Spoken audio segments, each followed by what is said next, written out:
Thank you very much Javed साहब, आपकी बात को सुनकर बड़े महजूज हुए हम लोग। महजूज, do you understand? We enjoyed. Okay, अब थोड़ा सा लॉजिकली उसको हम लोग देखते हैं। दरअसल हम लोगों ने कल गुजारिश की थी मुफ्ती साहब से भी, जावेद साहब से भी, कि हिंदुस्तानी ज़बान आम फहम सबको समझ में आ जाए और जहाँ कहीं आप मुश्किल शब्द इस्तेमाल करें वहाँ बताते भी चलें। Thank you.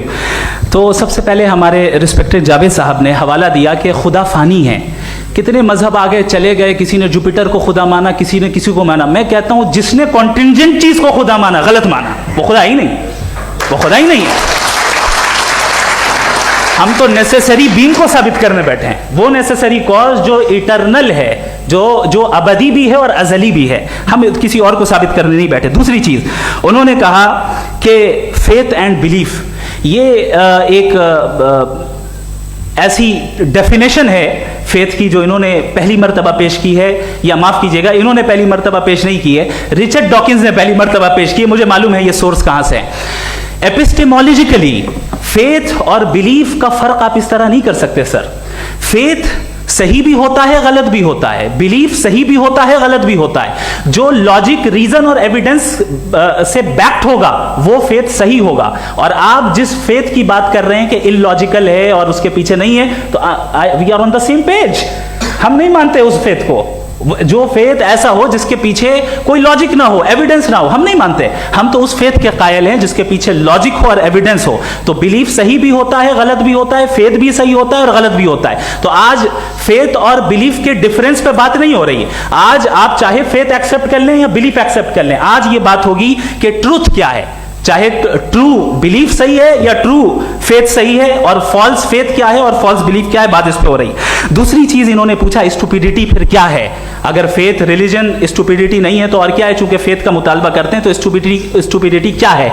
मैं कहता हूं स्टुपिडिटी एथिज्म है। उसकी वजह यह है कि आप एक सड़क पे जा रहे हो और आप किसी गार्डन में जाएं और देखें वहां लिखा है फूलों के साथ I love Javed Akhtar, and I really do, I love you sir.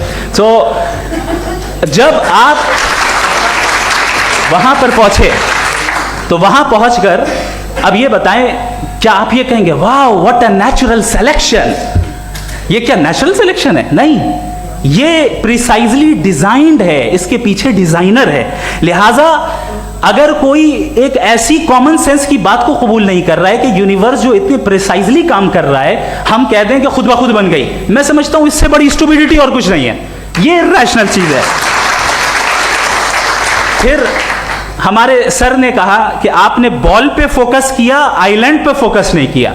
अरे आइलैंड को किसने बनाया यही समझाने के लिए तो बॉल की मिसाल दे रहा हूं। और बॉल भी कॉन्टिंजेंट है, आइलैंड भी कॉन्टिंजेंट है, दोनों नेसेसरी बीइंग का मुतालबा करते हैं। आगे इन्होंने कहा कि नेचर में कोई इंसाफ नहीं है।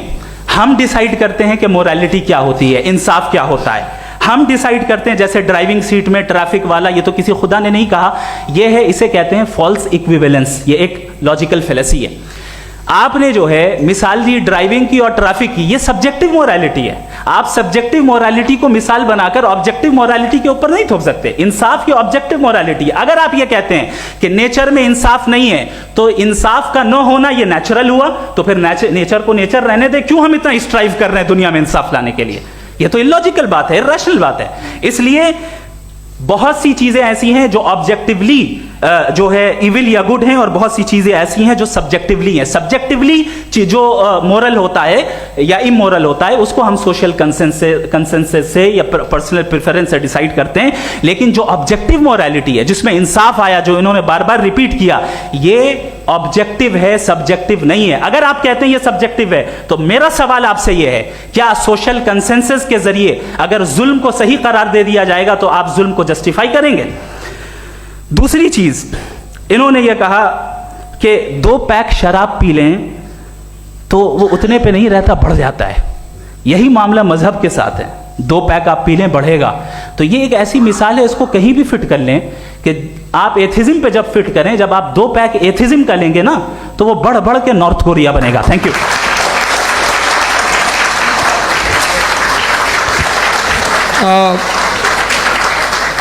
फर्स्ट राउंड के रिबटल के लिए मैं जावेद साहब को इनवाइट कर रहा हूं। आपके पास 7 मिनट का वक्त है, रीसेट कर दीजिएगा प्लीज। मुझे इस बात की खुशी है कि मुफ्ती साहब ने भी मान लिया कि नेचर में कोई इंसाफ नहीं है।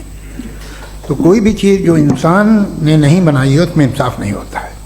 एक बात मैं आपसे अर्ज़ करूँ, ज़रा पता लगा लीजिएगा, ये जो आप बाग में जाते हैं बेहद खूबसूरत फूल देखते हैं ना, इनमें से कोई नेचुरल नहीं है। ये सारे फूल क्रॉस करके बनाए गए हैं। जो जंगल में फूल होते हैं नहायत मामूली होते हैं, ये फूल इंसानों ने बनाए हैं। जो आप बाग में देख के वाह वाह कहते हैं, ये इंसानों के बनाए हुए हैं। डिफरेंट फूलों को क्रॉस करके, डेवलप करके, फिर क्रॉस करके इस तरह से बनाए गए। नेचुरल फ्लावर नहीं। किसी जंगल वीरान में जाके आप गुलाब के फूल नहीं देखेंगे। ये सब बनाए हुए इंसान ने, बहुत से काम इंसान ने किए हैं। बाकी है कि आपने मेरी एक बात का जवाब नहीं दिया, जिससे मुझे शिकायत है कि फेथ क्या है और आप फेथ मांगते क्यों हैं मुझसे।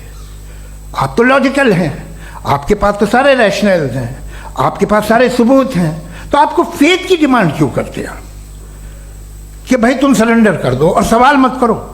कोई मजहब सारे सवाल करने की इजाज़त नहीं देता है और मना करता है कि ज़्यादा सवाल ना करो, बह जाओगे तुम। आप क्यों रोकते हैं? हकीकत यह है कि इंसानी तारीख क्या है। इंसानी तारीख ये है कि दुनिया में दो तरह के लोग हुए हैं। एक वो जिन्होंने अपनी लाइल्मी की परस्तिश की है, दूसरे वो जिन्होंने अपनी इग्नोरेंस या लाइल्मी से झगड़ा किया है और मालूम किया है कि क्या है। ये जो आप कह रहे हैं, आज आप हैरान हैं कि भाई ये यूनिवर्स कैसे बनी। लोग हैरान थे कि सूरज डूबता है तो इधर से कैसे निकलता। और आप एक कदम जाके हमेशा का मानने को तैयार है, एक कदम पीछे ही मान जाइए। भाई आप इसके बाद जाते हो, कहते सवाल ना करना कि ये कहाँ से आया, ये पावर तो हमेशा से हमेशा रहेगी। तो आप यूनिवर्स के बारे में मानने में क्या तकलीफ है? एक कदम पहले रुक जाइए। ये हमेशा से थी या नहीं थी हमें मालूम नहीं है। और ये कहना कि हमें मालूम नहीं है, कमाल ये है कि दुनिया के सारे मजहब सब जानते हैं ये दुनिया कैसे बनी थी, कैसे मिटेगी, मरने के बाद क्या होगा, इनको सब इल्म है। इनको किसी को डायनासोर होते थे पहले ये नहीं पता था, किसी को नहीं पता। किसी भी दुनिया की मजहबी किताब में डायनासोर का जिक्र नहीं है। लेकिन बाकी सब बातें, how to make universe in 4 easy lessons and बाकी सब पता है। जिसको सब पता है वो गड़बड़ है। हम में ये इंकिसार, ये ह्यूमिलिटी होनी चाहिए कि हम ये कहें कि हमें ये बहुत सारी बातें नहीं मालूम, लेकिन हम उनकी परस्तिश ना करें, अपनी लाइल्मी को की परस्तिश ना करें, हम उसे पता लगाने की कोशिश करें। जिस दुनिया में आप बैठे हैं सर, ये हॉल जो है, ये इलेक्ट्रिसिटी जो है, ये माइक जो है, जिस हवाई जहाज से आप आए थे, वो जिस कार से आप यहाँ आए हैं, ये सब उन लोगों की बनाई हुई है जिन्होंने सवाल किए थे।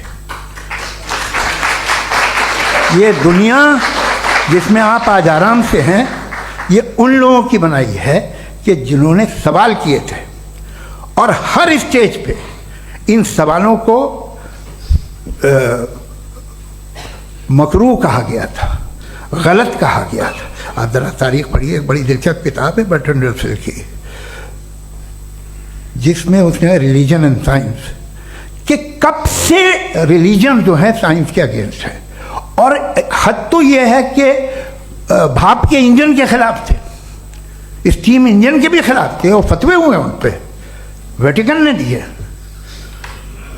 तो ये हमेशा, अभी जैसे ही ये राइट विंगर आते हैं अमेरिका में पावर में, तो वो जो अपना ये क्या बोलते हैं उसे, सीड क्या बोलते हैं, सीड क्या जो, हाँ नहीं सीड जो होते हैं जिस पे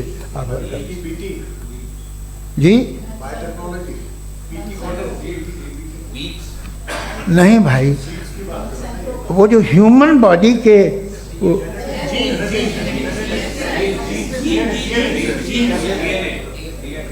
उस पर रिसर्च बंद हो जाती है, रिपब्लिकन नहीं करने देते। अरे भाई इतना डर क्या है तुम्हें? एक ज़माने में बहुत नाराज़ थे ये सारे मजहबी लोग कि ये इंसान तो इंसान बनाने की कोशिश कर रहा है। आपको क्या तकलीफ भाई, बना ले तो बना लेने दो, ये खौफ क्या है? और ये सब आज जो आप कह रहे हैं नामुमकिन है, ये कैसे हुआ? मुझे एक किस्सा याद आता है। जब मैं छठी क्लास में था तो मैं मैथमेटिक्स में बहुत वीक था, तो एक टीचर रख दिया गया, उसने 1 2 3 4 5 6 7 तो सिखा दिया मुझे।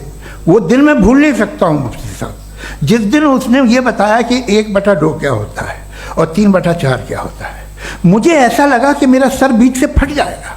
ये आदमी कह रहा है कि जो दीवार के अंदर जाओ वॉक करते हुए। आज हंसता हूँ मैं इस बात पे।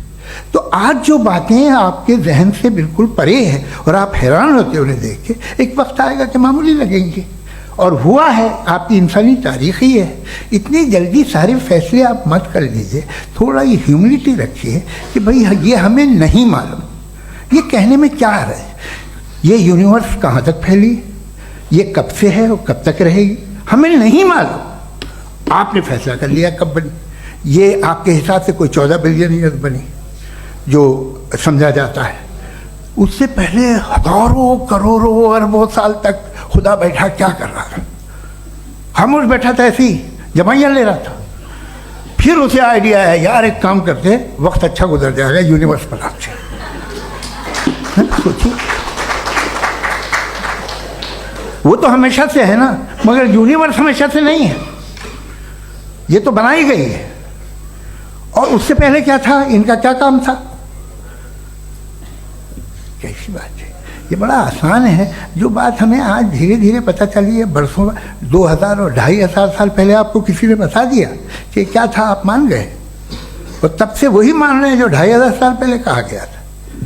सब कुछ बदल गया है, सॉल्व हो रही हैं चीज़ें।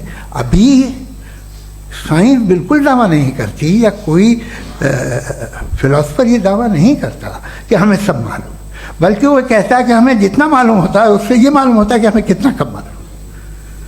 तो हम अपनी जहालत से लड़े, उसकी परस्तिश न करें। जी, टाइम है। Thank you so much.